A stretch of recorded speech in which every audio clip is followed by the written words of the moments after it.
नमो सिद्धाय रियाणं नमो वज्रायणं नमो लोये सवसाऊणं एसो पंच नमो कारो सब पावपणासनो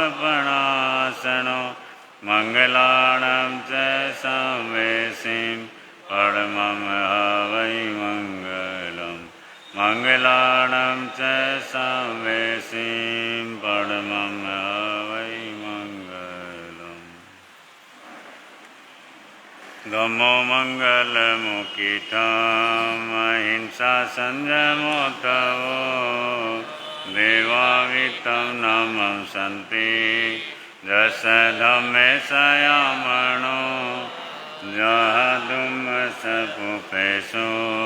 वमरो अवियैरसां नयपुफं किलमेयि सोयपिणय्यपयां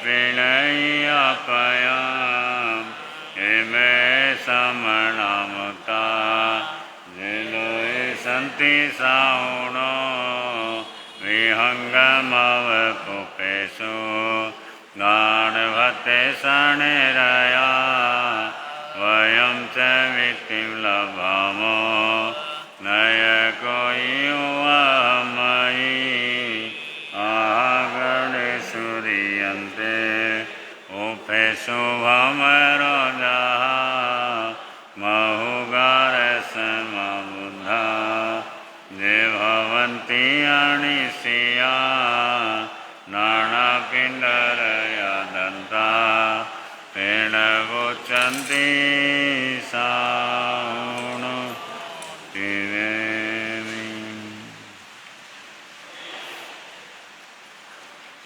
नमस्कार तुमको गुरुदेव प्यारे नमस्कार तुमको गुरुदेव प्यारे नमस्कार तुमको शासन सितारे नमस्कार तुमको शासन सितारे नमस्कार तुमको तपोधन हमारे नमस्कार तुमको तपोधन हमारे नमस्कार तुमको सबके सहारे नमस्कार तुमको सबके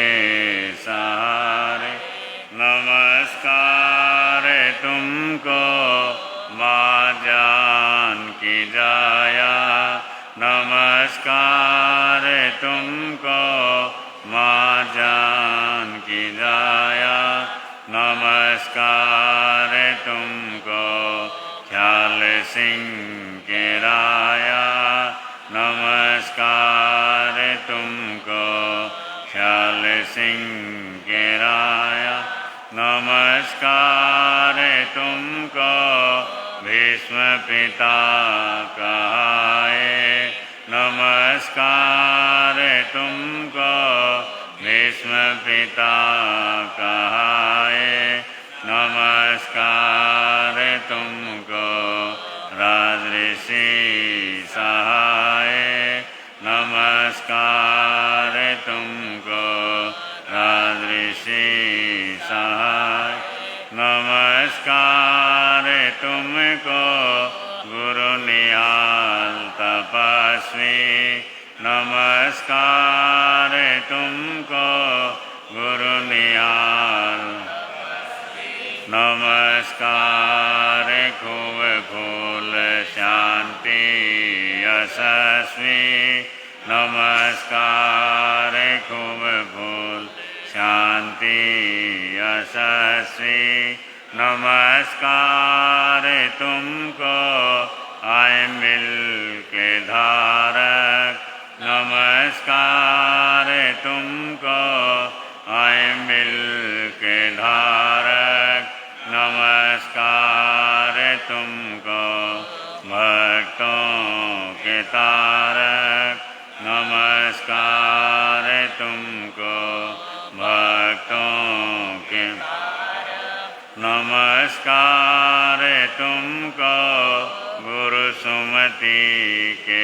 दाता नमस्कार तुमको, गुरु सुमति के दाता नमस्कार तुमको, मंगल पाठ प्रदाता नमस्कार तुमको, मंगल पाठ प्रदाता नमस्कार तुमको, हे मौनी विहारी नमस्कार तुमको, हे मौनी नमस्कार तुमको, महाव्रतधारी नमस्कार तुमको, महाव्रत नमस्कार तुमको, नमोकार साधक नमस्कार तुमको, नमोकार नमस्कार तुमको, जिन धर्म आराधक नमस्कार तुमको, जिन धर्म आराधक नमस्कार तुमको, देवों के देवा नमस्कार तुमको, देवों के नमस्कार तुमको, करो पार खेवा नमस्कार तुमको, करो पार नमस्कार तुमको, गुरुदेव प्यारे नमस्कार तुमको, गुरुदेव प्यारे नमस्कार तुमको, शासन सितारे नमस्कार तुमको, शासन सितारे नमस्कार तुमको, तपोधन हमारे नमस्कार तुमको, तपोधन नमस्कार तुमको, सबके सहारे नमस्कार तुमको, सबके सहारे। पूज्य गुरुदेव के चरणों में वंदना। कुछ ही सुणम का स्वाध्याय चल रहा है और उससे पहले गुरुदेव की स्तुति का भी रोज आप स्मरण करते हैं। संयोग से इसमें 20 लाइनें हैं और कनेक्शन कैसे बैठते हैं, और हम 24 लाइनें बोलते हैं। एक बार बोलो तो और 2 बार बोलो तो 48 लाइनें हो जाती। सबका कहीं ना कहीं कनेक्शन रहता है, तभी जा कर के ऐसी चीज़ें हमारे समक्ष आती हैं। इसका फिर कभी विवेचन बताने का प्रयास करूंगा। अभी कुछ ही सुणम का सामूहिक स्वाध्याय हम कर रहे हैं। बोले भगवान महावीर स्वामी की, पंचम गणधराचार्य भगवान पूज्य श्री सुधर्मा स्वामी भगवान की। उच्ची सुणम समण महानाय अगारिणोय प्रतिथेयाय सेकेईने गंतय्यम धम्ममाहु अणेलि संसाहु समीक्षयाय।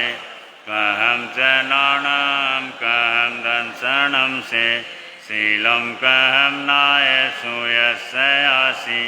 जानासीनं भिक्खु जातैनं आहासूयं भूहि जानि सन्तं।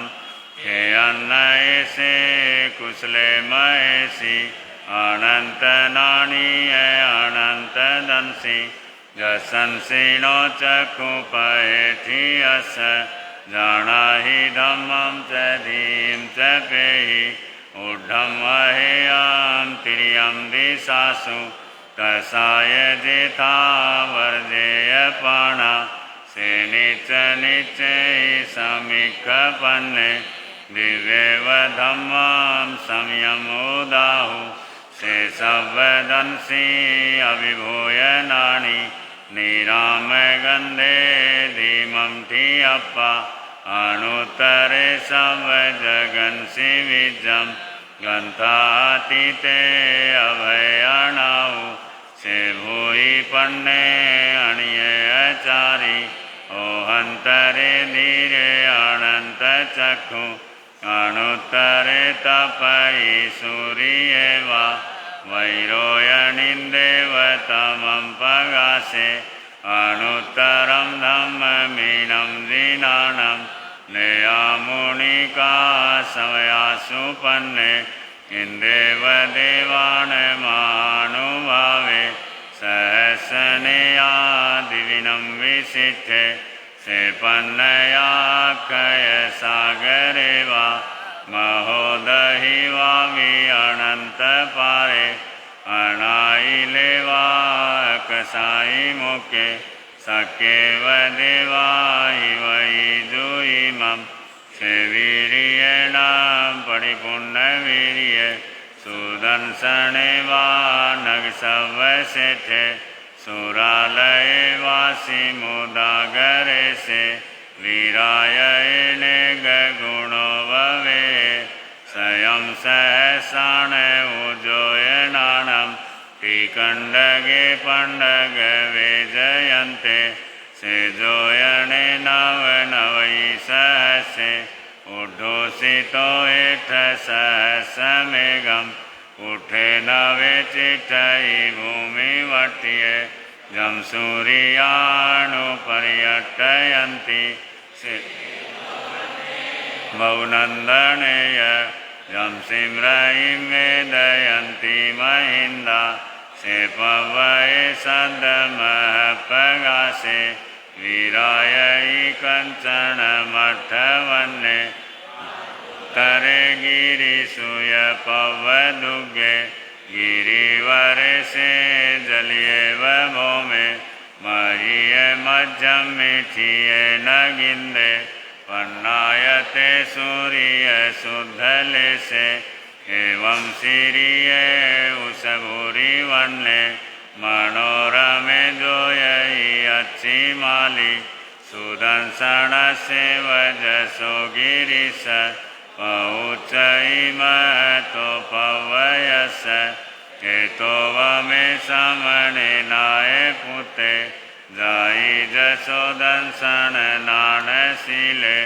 गिरिवरे वा निसहायाणं रूयैव सेठे वलयाय ताणं में से जगभूई पन्ने मुनीन मध्ये तमुदाहु पन्ने अनुत्तरं धम्ममुइरयिता अनुत्तरं जानवरं धियायिं सुसुख सुखम् अपगण्ड सुखं संखिन्दुये गन्तवदात सुखम् अनुत्तरगं परमं महेशि अशेषकमं सविशोहयिता सिद्धिं गते साई मणन्तपते नाणेन शीलेन यदंसनेन रुखे सुनाये जयसामलिवा जं सिम्रहीं वेदयन्ति सुवर्णा वनेषु आनन्दनमाहुषेठं नाणेन शीलेन यभूयि पन्ने कण्यं वसद्दान अनुत्तरेउ छन्दोवताराण महानुभावे गन्धेषु आचन्दनमाहुषेठम् एवं मुनीनाम् दाहस्वयंभूदहीनसेठे नागेषु आदर्निन्दमाहुषेठम् कोदयवारस्वे जयन्ते तवो वहाने अथिषु रावण माहुनाये सिंहो मिया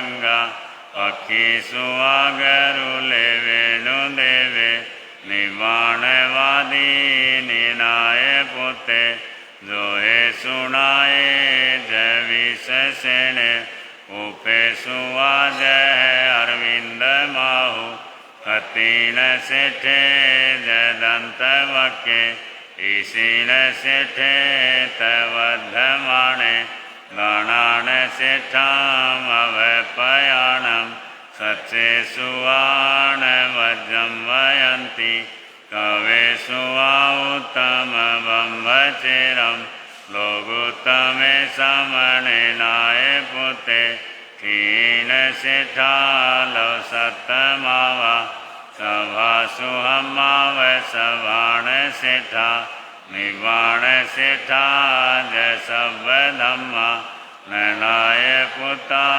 परमथि नाणी कुडोव में धुणई विगय गेहि न सन्निहिम कुवई आसुपन्ने करियुम समुद्रम च महाभवोगम अभयंकरे वीर अनंत चक्षु कोहम च माणम च तएव मायम लोभम च उत्थम अजथ दोषा एयाणिवंता अर्हा महेशी न कुवई पावन कारवेयी क्रिया क्रियां वेणयानुवायम अन्नानियाणां पड़ियच्चठाणं शेषभवायां इवेयिता उवट्ठिये संजमदिहरायं सेवारियायिथि सरायिवत्तम् उवहाणवं दुःखखयठयाय लोकं विदितारं परं च सर्वं बभुवार्य सर्ववारं शोचाय धम्माम् अर्हन्तवास्यं समाह्यं अठपदो वसुद्धं तं सद्दहाणाय जनार्णौ इंदेव देवा हि व्यागमी सन्ति इंदेव देवा हि व्यागमी सन्ति आगमे तिवे प्रणते तंजा सुक्तागमे अथागमे तदुभयागमे वह श्री ज्ञान के विषय जो को अति चार लगाते मेलाऊं जम्बाई नम अच्छामीनम नक्रम चक्रम पैणम विनयनम जोगिनम घोषिनम सुट्ठो दिनम दुट्ठु पड़िच्छे मैं काले को सज्जाओ काले न को सज्जाओ सज्जायम सज्जायम सज्जायम न सज्जायम गणता गुणता विचारता ज्ञान और ज्ञानवंत पुरुषों की है विनय आसातना है भक्ति हुई तो बारम्बार तस्मिच्छामि दुक्कड़म। विरत हुई की 22वीं गाथा जोहे सुनाए जह विशेषणे जोहे सुनाए जोहेसु जोहे को प्राकृत में हिंदी को जिसे योद्धा बोलते हैं प्राकृत में उसके जोहा या कि योद्धाओं के अंदर नाय जो प्रमुख होता है विशेष होता है विश्वसेने विश्वसेन विश्वसेन का तात्पर्य यहाँ वासुदेव बतलाया योद्धाओं में सबसे जो प्रमुख होता है वासुदेव होता है और दूसरा बताया पुफेसु आज अरविंदमा पुफेसु यानी पुष्प फूल फूलों के अंदर अरविंद अरविंद यानी कमल पुष्प वो विशेष होता है और खत्तीण सेठे जह दंतवके क्षत्रियों के अंदर दंतवक ये तीन अलग अलग यहाँ पर स्थितियों का वर्णन किया है सुधर्मा स्वामी ने। पहला वासुदेव कि संसार का जो श्रेष्ठ योद्धा होता है वासुदेव होता है। चक्रवर्ती को योद्धा नहीं कहा, हालांकि वासुदेव से डबल ताकत चक्रवर्ती में होती है। लेकिन चक्रवर्ती स्वयं में युद्ध बहुत कम लड़ता है, उसका सेनापति लड़ता है। लेकिन वासुदेव जहाँ पर भी जरूरत पड़े वो स्वयं युद्ध का नेतृत्व करते हैं। और कथा साहित्य में तो वर्णन आता है लगभग 300 से ऊपर, 308 लड़ाइयाँ तो उनको लड़नी पड़ती, क्योंकि 3 खंड के अधिपति बनना होता है। 16,000 राजा जिनकी आज्ञा में होते हैं, और जो 9 वासुदेव हुए हैं उनमें प्रथम वासुदेव त्रिपृष्ठ और सबसे अंतिम वासुदेव श्री कृष्ण, जिनके संबंध में समय समय पर आप लोग सुनते रहते हैं। शास्त्रों में विवेचन आता है, अंतगढ़ सूत्र में भी, कल्प सूत्र में भी, या कथा साहित्य में बड़े उनके प्रसंग आते हैं।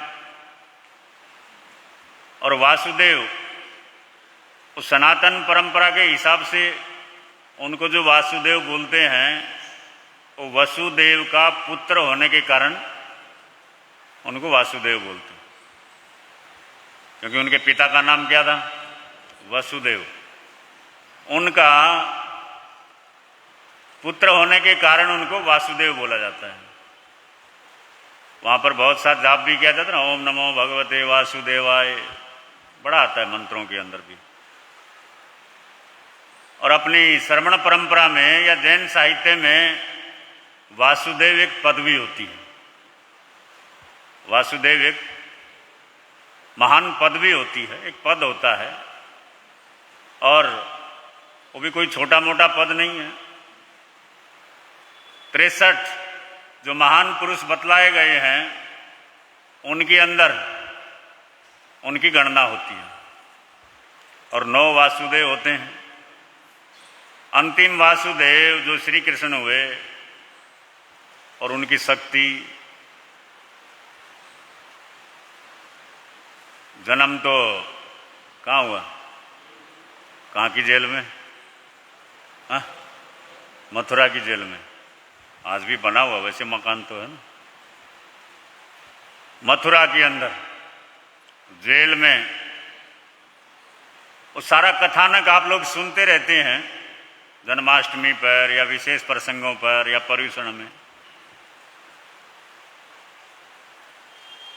वो कितने शक्तिशाली होते हैं, कितने बड़े योद्धा होते हैं। उनके जीवन के अंतिम प्रसंगों में एक प्रसंग आता है, आप लोगों ने सुना पढ़ा हो तो,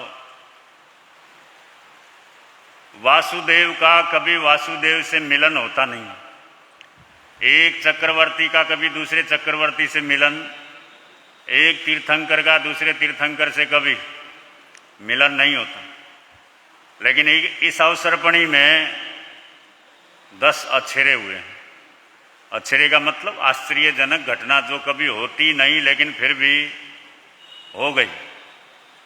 तो इतिहास की दृष्टि से वर्णन आता है कि वासुदेव श्री कृष्ण धातकी खंड के वासुदेव से युद्ध करने गए थे। और कारण क्या था?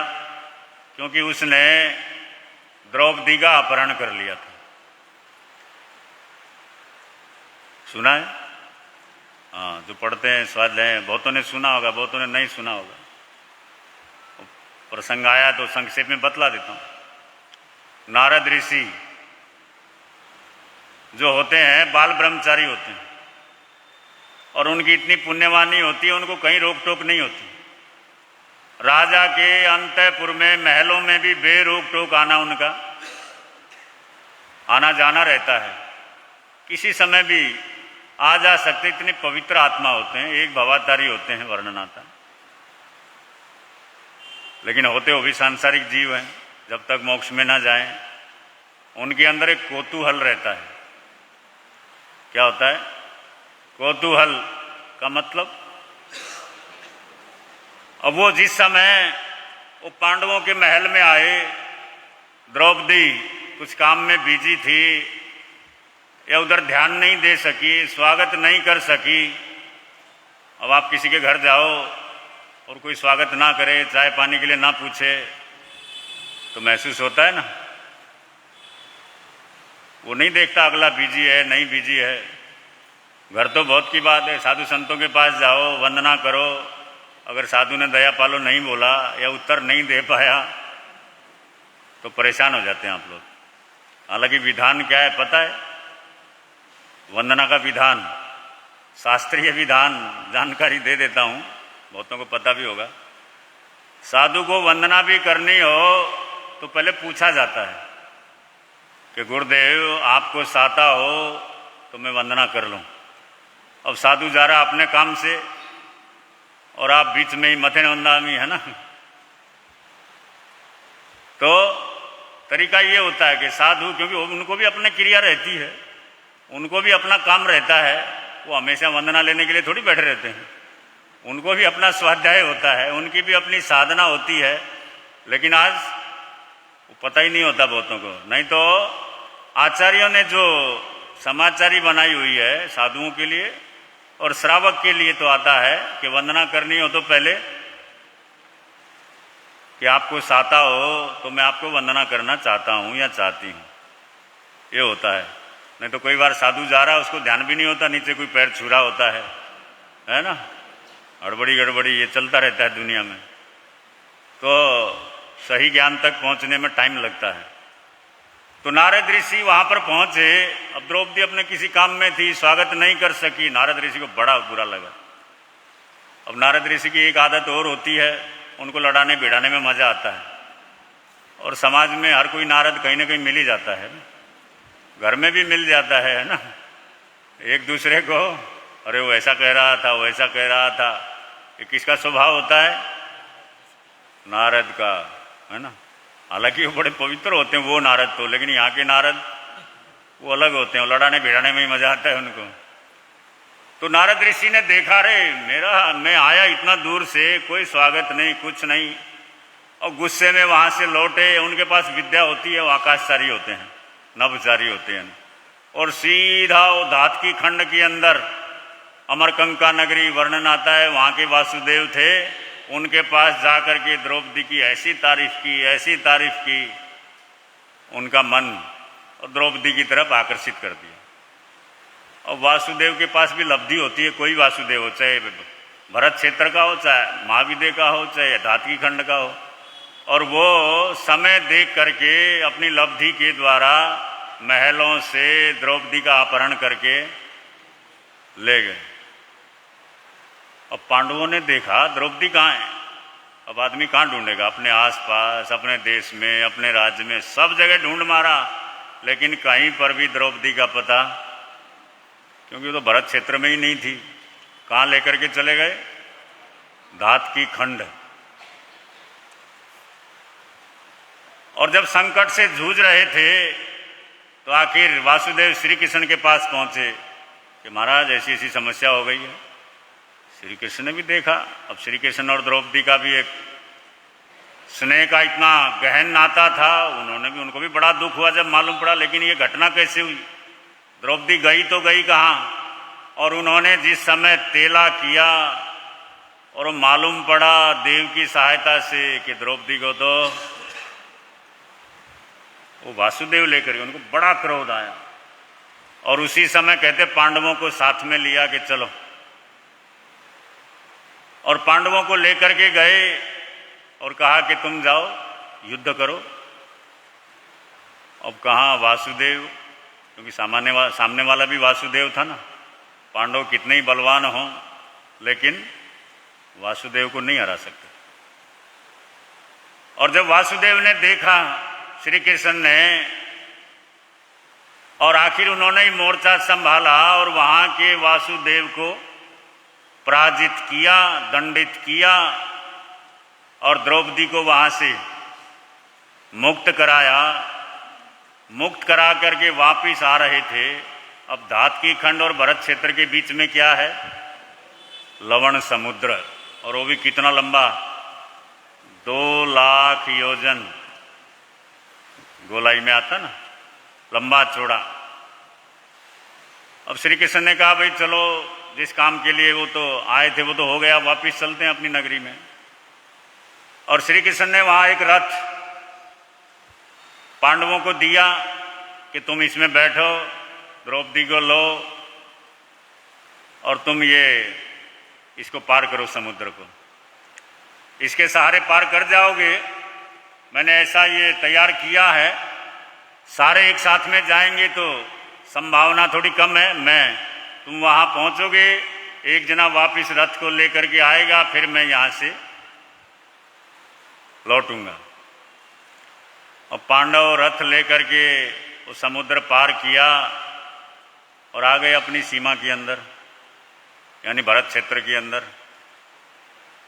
और जिस समय आ गए, पांडवों ने सोचा ये श्री कृष्ण इतने बलवान हैं, इतने ताकतवर हैं, उनके लिए समुद्र पार करना क्या मुश्किल है, ये रथ की क्या ज़रूरत है, अपने आप आ जाएंगे।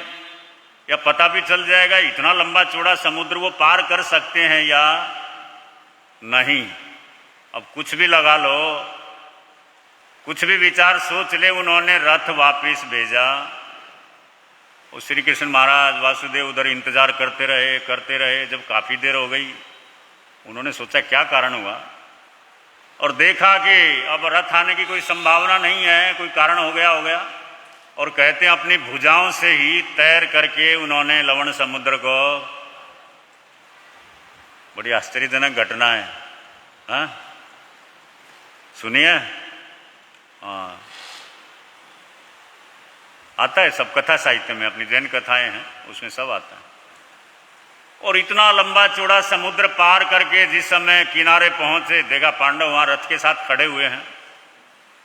अब इतना पार करना, थक गए थे वो भी, कोई समुद्र छोटा नहीं था, आखिर थे इंसान ही, लब्धिधारी थे, सब कुछ थे, लेकिन बुरी तरह थक गए।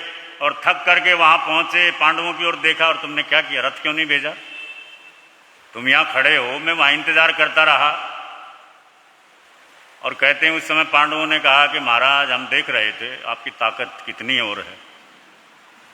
अब कोई आदमी थका हुआ हो और ऐसी भाषा बोल दे, वासुदेव को इतना गुस्सा आया। मैंने कदम कदम पर तुम्हारा सहयोग किया, कदम कदम पर हर जगह तुमको सहायता की, जब भी तुम्हें जरूरत पड़ी मैं आया, और अब तुम मेरे साथ ही मेरी परीक्षा के चक्कर में हो। मैं तुमको अपने 3 खंड से बहिष्कृत करता हूँ, 3 खंड से तुम बाहर हो जाओ, मेरे राज्य में तुम्हारे लिए कोई स्थान।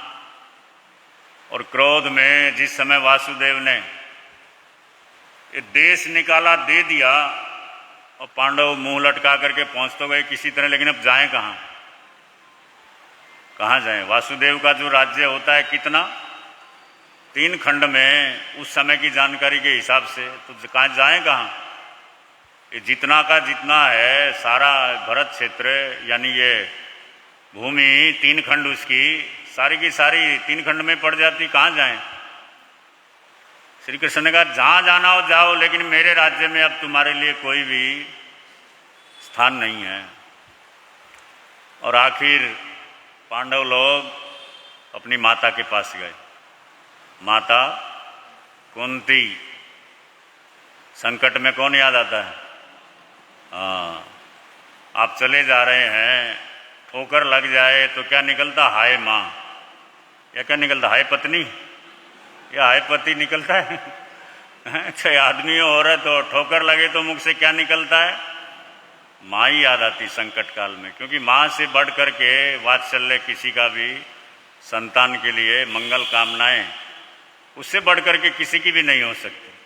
अब उन्होंने देखा क्या करें, वासुदेव को तो हम शांत नहीं कर सकते, इतना क्रोधित हो गए हैं, वो गलती हमारी है। आखिर माता कुंती के पास गए। अब कुंती क्या लगती थी, श्री कृष्ण की बुआ। कुंती ने भी कहा रहे तुमने गलती की है, तुम्हारी गलती है, हर कदम पर तुमको उन्होंने संभाला, सहयोग दिया, और तुमने उनके साथ इतना व्यवहार, गलती तो तुम्हारी है। फिर भी अपनी संतान थी, बेटे थे, पुत्र थे, वासुदेव श्री कृष्ण के पास पहुंची।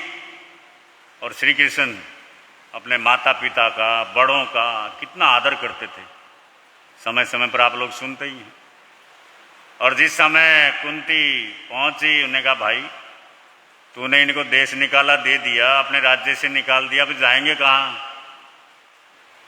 क्योंकि सारी दुनिया में तो तेरा ही राज्य है, जहाँ तक जानकारी है, जहाँ तक रह सकते हर जगह तेरा राज्य है। अब तूने अपने राज्य से बहिष्कृत कर दिया तो जाएंगे कहाँ? कोई या तो उनको क्षमा कर। उन्होंने कहा बुआ अब जो हो गया सो हो गया, मैं अपने वचन वापस नहीं ले सकता। इन्होंने इतनी बड़ी गलती की है। आखिर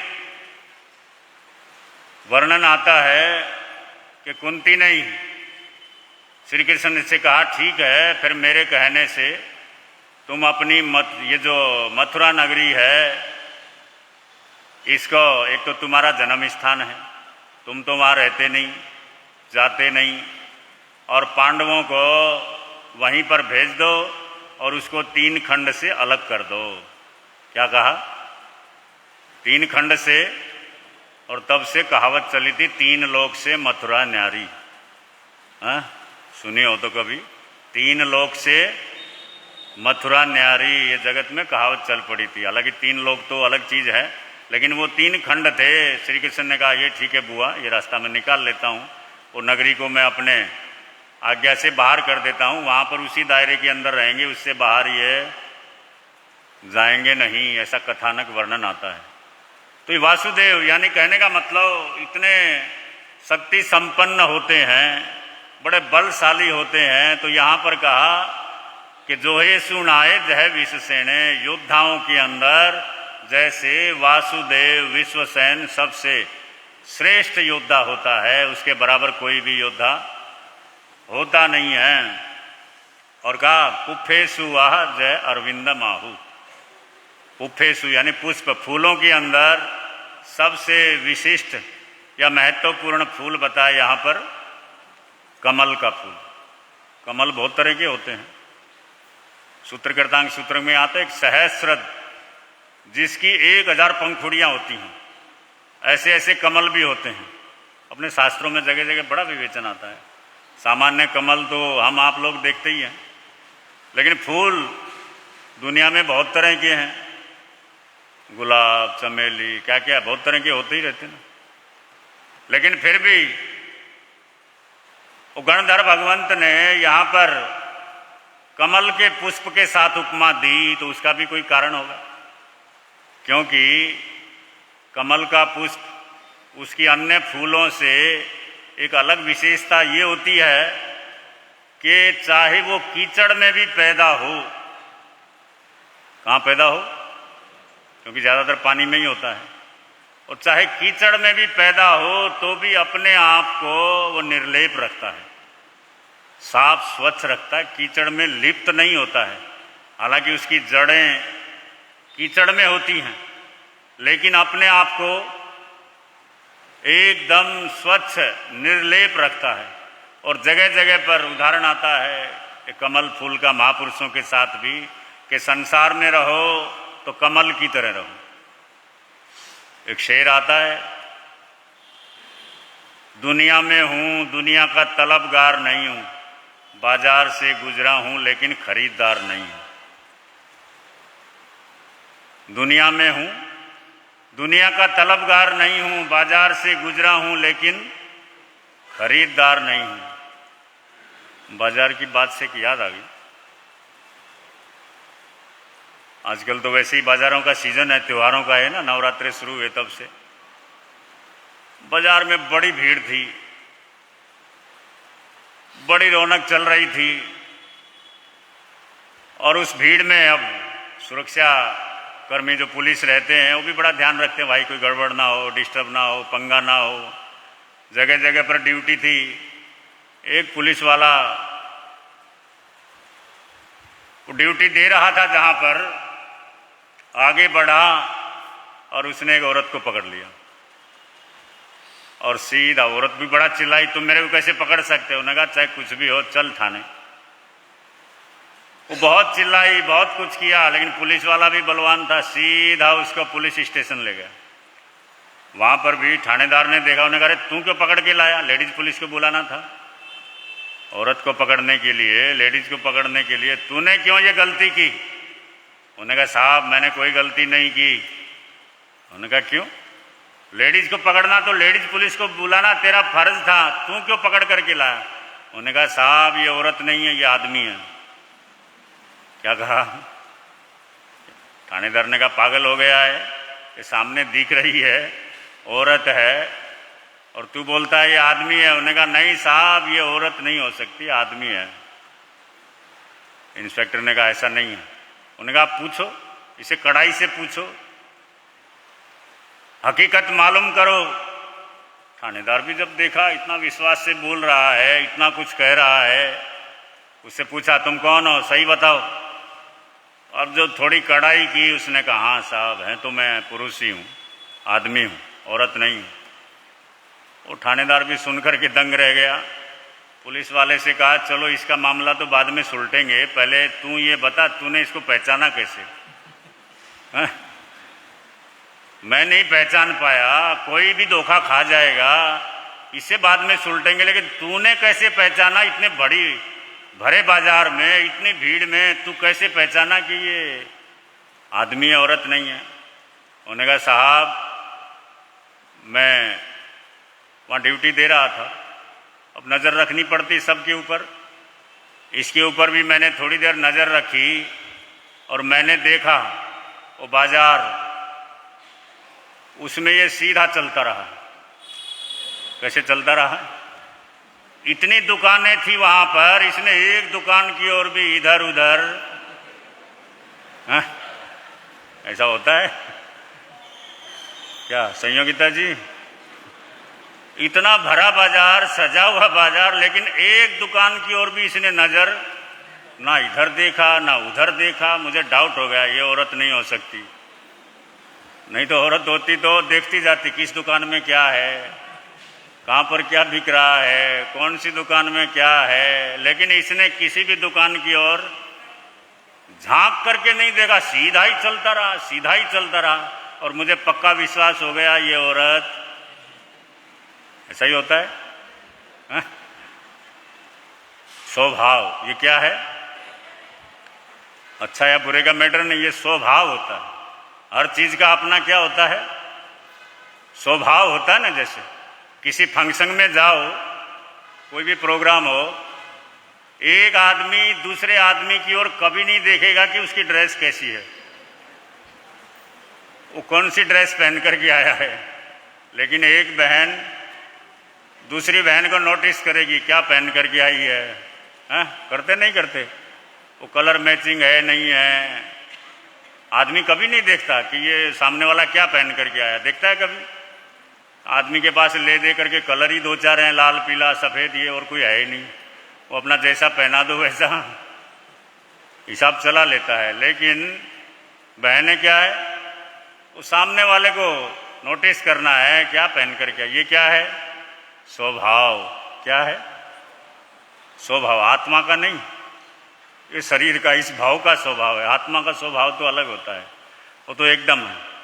तो यहाँ पर तुम बतला रहा था कि जो कमल का पुष्प होता है उसका जो उपमान दिया वो इस कारण से कि कीचड़ में होते हुए भी अपने आप को निर्लेप रखता है। इसी तरह से महापुरुष चाहे साधु अवस्था में हो, चाहे गृहस्थ अवस्था में हो यानी श्रावक अवस्था में हो, लेकिन संसार में रहते हुए भी अपने आप को संसार में लिप्त नहीं करते। वो अपने धर्म ध्यान में, आत्म साधना में इतने जुटे रहते हैं, या उनको ध्यान रहता है कि मेरे लिए, मेरी आत्मा के लिए क्या सही है और क्या गलत है। महापुरुष कमल के फूल की तरह अपने आप को संसार से उपरत रखते हैं। और तीसरे चरण में बतलाया खत्तीण सेठे जह दंतवके। खत्तीण यानी क्षत्रिय, क्षत्रिय राजाओं की, वीरों की, बहादुरों की जाति मानी जाती थी ना क्षत्रिय लोग। तो उन बहादुरों के अंदर, क्षत्रियों के अंदर जो चक्रवर्ती, दंतवक्र शब्द यहाँ चक्रवर्ती के लिए आया है, दंतवक्र यानी चक्रवर्ती। क्षत्रियों में सबसे श्रेष्ठ जो क्षत्रिय होता है, क्षत्रिय होता है, वो चक्रवर्ती होता है।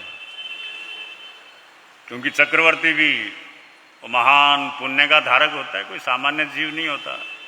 32,000 मुकुटबंद राजा जिसकी आज्ञा में होते हैं, 14 जिसके रत्न होते हैं, और पुण्यवाणी का संसार की दृष्टि से शिखर पुरुष होता है। इतनी पुण्यवाणी होती है उसकी। वासुदेव तो 3 खंड का, चक्रवर्ती 6 खंड का अधिपति होता है। 14 रत्न उसकी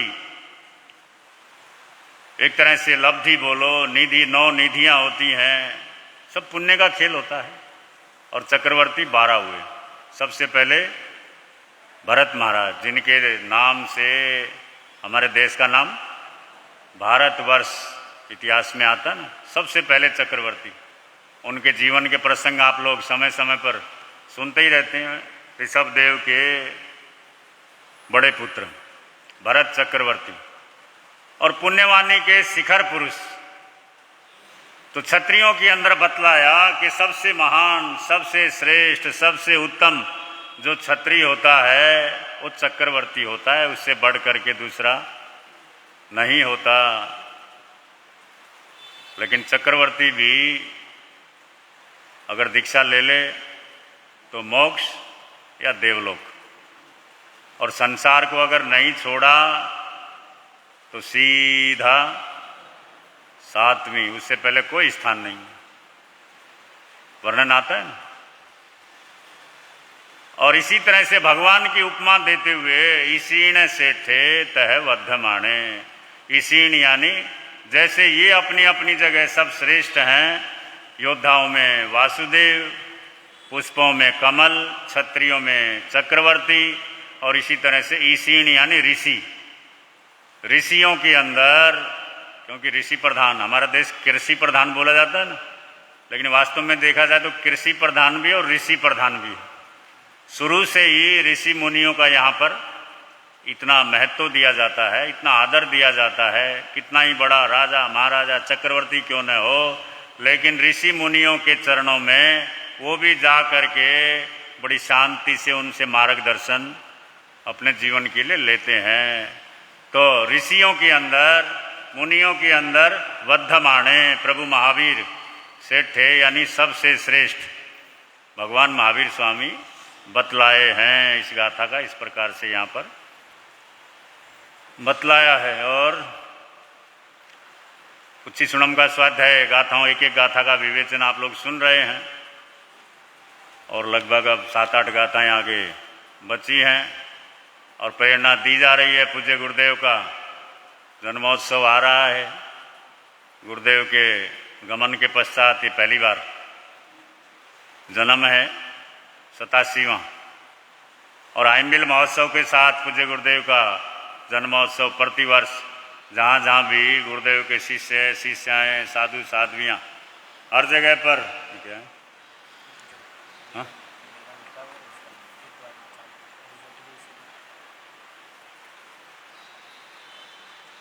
हाँ, तो गुरुदेव का आइंबिल के साथ अधिक से अधिक आइंबिल हों, कोशिश यही करना जितना कर सके, क्योंकि आइंबिल की ज्योति गुरुदेव ने पूरे देश के अंदर जगाई है।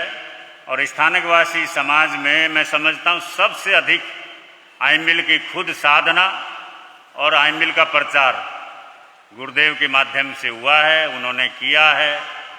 क्योंकि 2 बार अभी हम उधर साउथ में गए, उधर महाराष्ट्र में गए, कितने लोग मिलते थे कि महाराज जब से गुरुदेव आए थे तब से हमने आइंबिल अमुक तिथि को शुरू किया था, आज तक बराबर चलता है। तो गुरुदेव इतने लोगों की आइंबिल की प्रेरणा का कारण बने। और स्वास्थ्य भी आइंबिल करते हैं हफ्ते में 1 दिन 15 में, तो स्वास्थ्य के लिए भी बड़ा लाभदायी होता है।